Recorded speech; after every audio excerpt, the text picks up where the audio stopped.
My, as most of you probably know, I spent a lot of years as an insurance claims adjuster, working long hours, 7 days a week, on the road, out of town, sometimes 12 months out of the year, 4 months out of the year was not uncommon at all for me to go, or not out of the year, but 4 months straight. Come home for a month or two, be gone again. By the time Hurricane Katrina hit, I was just done. I was wiped out mentally, physically, and I took another assignment on Katrina, working in New Orleans, kicking myself for the whole time, just thinking, what has my life become? I don't see my family. They were with me some of the time, but more times than not, I was gone by myself. Shortly after Katrina, I don't know if you'd call it a breakdown, I don't know what it was.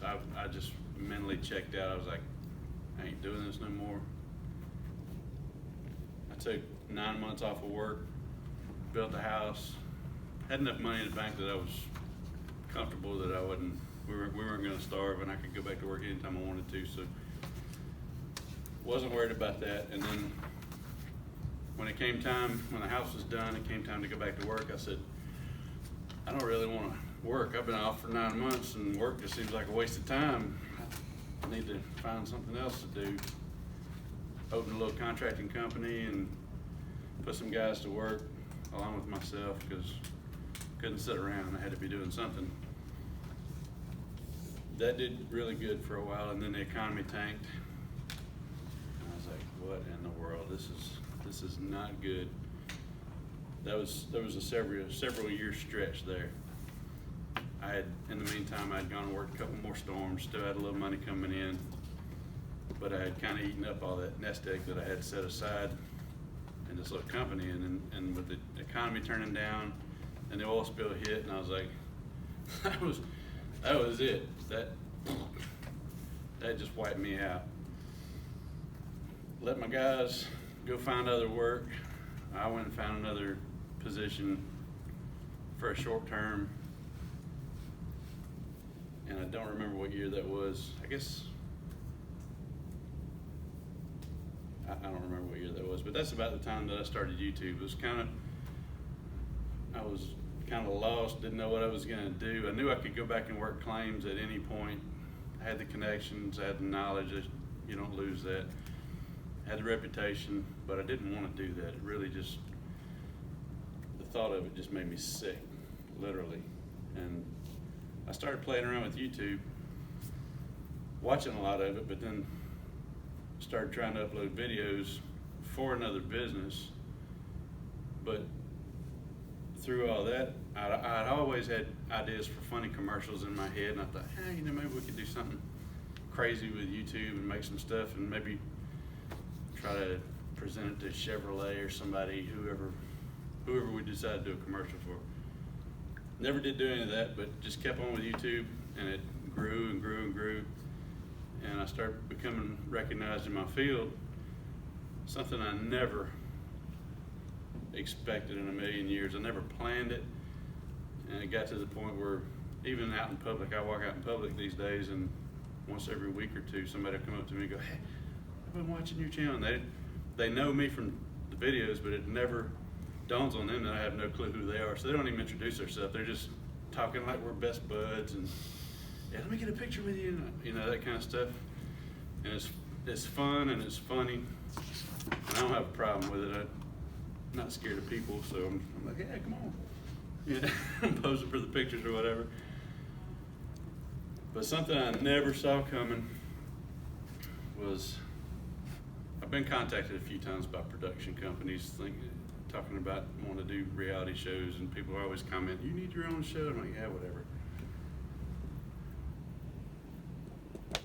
About 6 months ago, I got contacted by another production company wanting to do a deal, wanted to send me a contract to look at. And I was like, oh, send it, I don't care, I'll look it over.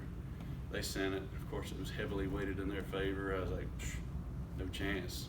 I made a whole bunch of amendments, sent it back, thinking, I'll never hear from them again. A week later, their lawyer sent it back with all the changes that I'd requested, and I was like, okay, it's just a talent shopping agreement. What could come of it? So I signed it, sent it back, and very shortly thereafter, they started calling me, wanting to talk, multiple people on the phone. Then they wanted a Skype call, and I completely forgot about the Skype call because this thing, I couldn't have cared less. Didn't think anything was going to come of it. We had set a time to do the call, and I was headed back from Poplarville doing a big, huge swarm shake for a YouTube video. Didn't need the bees, we were just shooting video for YouTube. I was halfway back, passing a little Dollar General that's up in the middle of nowhere on Highway 53. I was like, ooh, I gotta call those people. So I pulled into Dollar General, got on my phone, we did a Skype chat there for about an hour and 20 minutes. I was like, these people must kind of be interested if they're gonna talk that long to me. And so they kept asking me, do you have other people you can invite? I said, I got countless people. I said, but if you're looking for characters, check this out. And I turned my phone around. I said, see that car leaving Dollar General?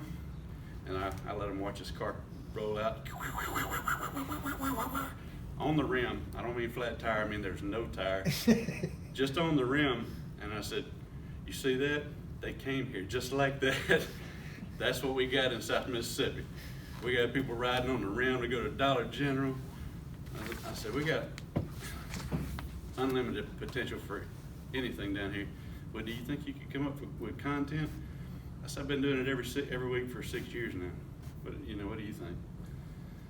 Kind of cocky with them because I just didn't think it was going anywhere. I didn't care, just kind of talking to them. Okay, great, we'll be back in touch. Okay. So I sent some pictures. I sent them a video clip of the swarm shake we had done that day. And they emailed back, that's incredible, we've never seen anything like it. I said, well, don't get excited, this happens like twice a year. So it's not something you can come do a whole show on. Okay, I didn't hear back from them for months. It's been 3 months now.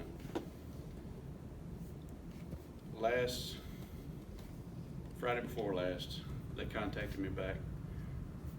By the way, I won't be uploading this on YouTube because it's still kind of hush-hush, it's not even a deal yet. They contacted me Friday before last and said, I know we've been radio silent for a little while, but we've been shopping the deal around, and CMT is really interested.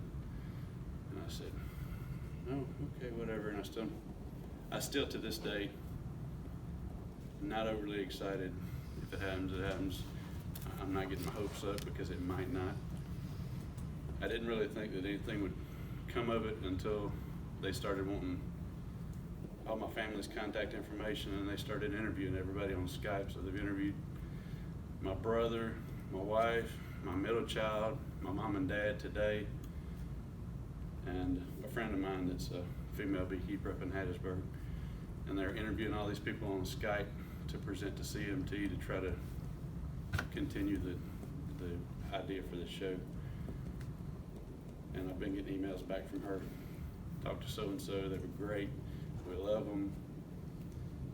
And I just never thought it would come to this in a million years. Maybe it happened, maybe it won't.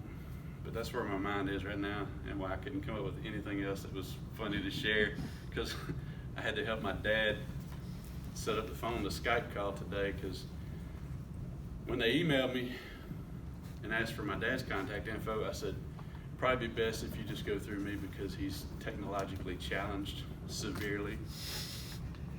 She emailed me again last night and said, I sent your dad an email and he hadn't responded. Can you nudge him a little? I said, sure, I'd be glad to. So I called him. I said, check your emails. He goes down through. I already had him check his emails before and he didn't see it. So he goes down, oh, I see it. So we'll respond to it. Well, how do I do that? I said, click reply and just type in a message and tell him, yeah, I'll talk. He said, well, now I'm getting a message that says I have to left click on something and hit control. So I said, I don't even know what you're looking at. It's an email. Well, I'll just call him tomorrow. I said, no, forget it.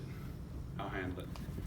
So I emailed her back. I said, I just got off the phone with Edward Snowden. He couldn't even respond to your email. So if you give me a time, I'll facilitate. And my dad's slipping a little bit in his memory, so I wasn't confident that he would show very well on video. So I had my mom make sure his hair was combed and he was dressed and everything. And I went and set up a camera for him today, and he did amazing. I couldn't believe it. I just sat in the room, stayed quiet, let them do. I went and fed their dogs and put the garbage out while they were doing that. But anytime I come in the room, it was like he was giving a lecture to a bee club. This is incredible. And he was getting some of his timeline and his facts wrong because they were asking questions about how we got involved and different things like that. But they did great. And so I never thought it'd come to this. I don't even remember what I said the title was, but that's it. Never thought it'd come. Never saw this coming. Never saw this coming, so who knows? That was it. Awesome. That is awesome. Maybe.